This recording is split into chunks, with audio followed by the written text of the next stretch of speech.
Governor Bill Lee has launched a $100 million fund to reduce violent crime. Local law enforcement agencies are invited to apply for grants from that fund.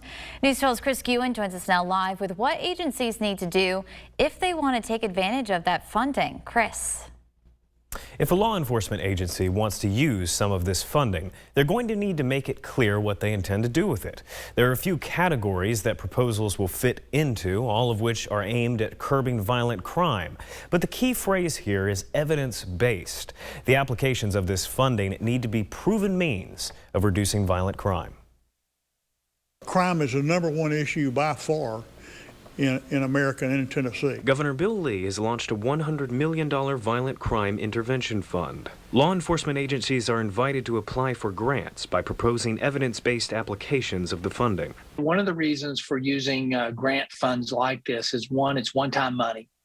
The other is that it will require local governments to be actively engaged and apply for the grant and explain the program that they're going to be utilizing so that we know where we're spending Tennessee taxpayers' dollars in the best places. Some eligible uses of the funding include evidence-based crime intervention models, the hiring and training of specialized violent crime units, and the purchase of technology and equipment that will be used to combat violent crime. And I'm really anxious to see if it's just how much goes to juvenile crimes, juvenile courts, and those types of institutions.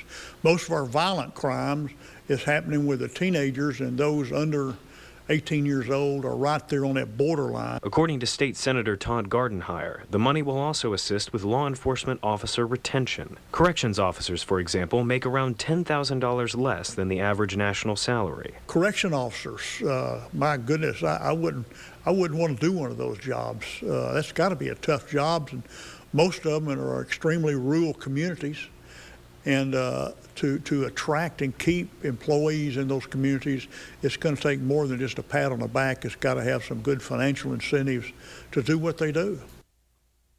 This is the latest of several law enforcement investments Governor Lee has made in recent months.